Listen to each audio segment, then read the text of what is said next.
चांद पर दिन लेकिन नहीं हुआ विक्रम लैंडर का सवेरा। क्या चंद्रयान-3 मिशन खत्म? 20 सितंबर 2023 को शिव शक्ति पॉइंट पर सूरज आ गया। 22 को इसरो ने संदेश भेजा, लेकिन आज 25 हो चुकी है। विक्रम और प्रज्ञान ने सांस तक नहीं ली, सो ही रहे हैं। इसरो के सारे प्रयास अभी तक विफल रहे हैं। इनका नींद से जगना बोनस है, क्योंकि मिशन तो पूरा हो चुका है। विक्रम लैंडर अब शायद कभी नींद से न उठे। इसरो लगातार संदेश भेज रहा है, लेकिन उधर से कोई प्रतिक्रिया नहीं। सभी फोटो है इसरो, विक्रम लैंडर अब शायद कभी नींद से न उठे। इसरो लगातार संदेश भेज रहा है, लेकिन उधर से कोई प्रतिक्रिया नहीं। विक्रम लैंडर और प्रज्ञान रोवर अपनी कुंभकर्णी नींद से उठने का नाम नहीं ले रहे हैं। 20 सितंबर 2023 को इनके लैंडिंग पॉइंट यानी शिव शक्ति पॉइंट पर सूरज उग चुका था।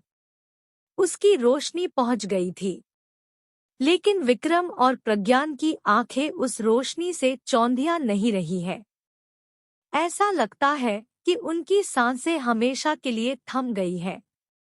22 सितंबर 2023 से लगातार इसरो की टीम विक्रम लैंडर को संदेश भेज रही है।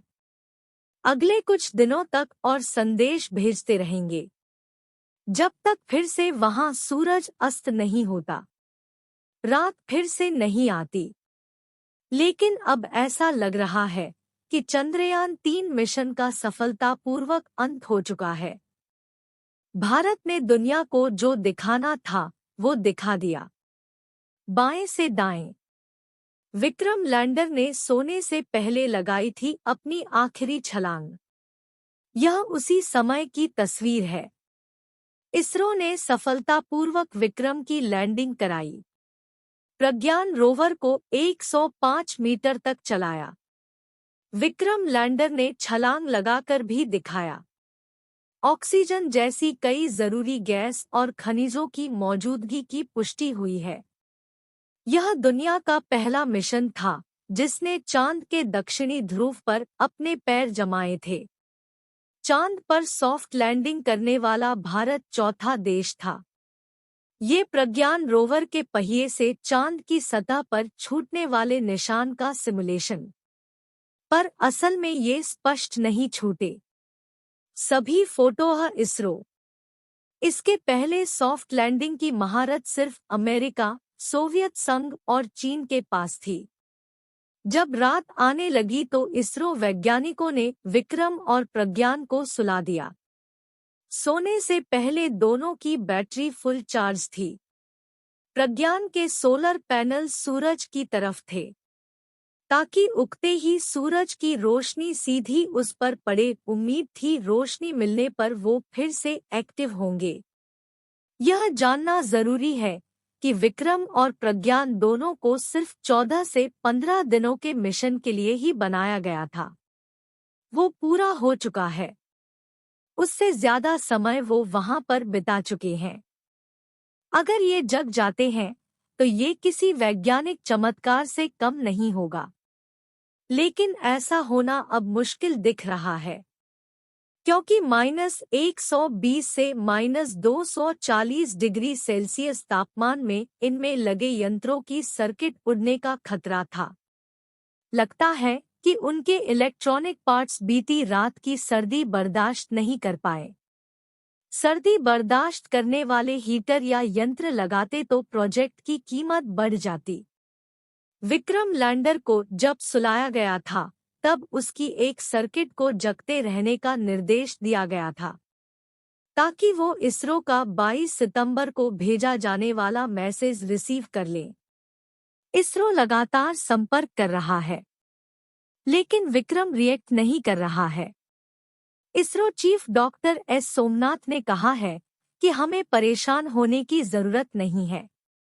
उन्होंने कहा कि विक्रम और प्रज्ञान में ऐसी तकनीक भेजी गई है कि जैसे ही वो पूरी तरह से सूरज की रोशनी से ऊर्जा हासिल कर लेंगे, वो खुद ब खुद जग जाएंगे। यानी ऑटोमेटिकली एक्टिव हो जाएंगे। हमें बस उन पर नजर रखनी है।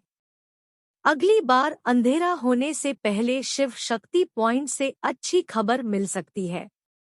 22 सितंबर 2023 की अलसुबह यूरोपियन स्पेस एजेंसी ने विक्रम को लगातार संदेश भेजा था, लेकिन लैंडर से कमजोर रेस्पॉन्स मिल रहा था। यानी उसके पास से जिस तरह की ताकतवर रेडियो फ्रिक्वेंसी आनी चाहिए वो नहीं आ रही थी। विक्रम 2268 मेगाहर्ट्ज का रेडियो उत्सर्जन कर रहा था।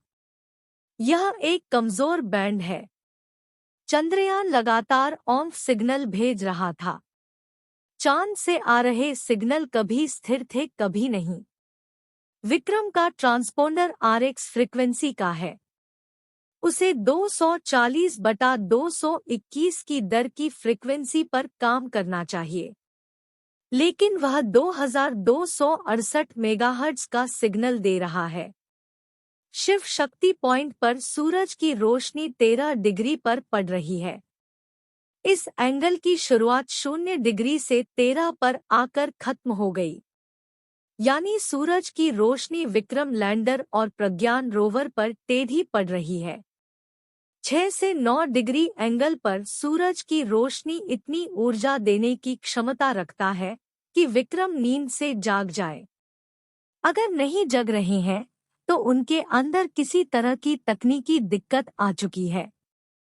ये बात तो तय है कि अगर विक्रम लैंडर और प्रज्ञान रोवर अगर जग गए और काम करना शुरू कर दिया तो ये इसरो के लिए बोनस होगा।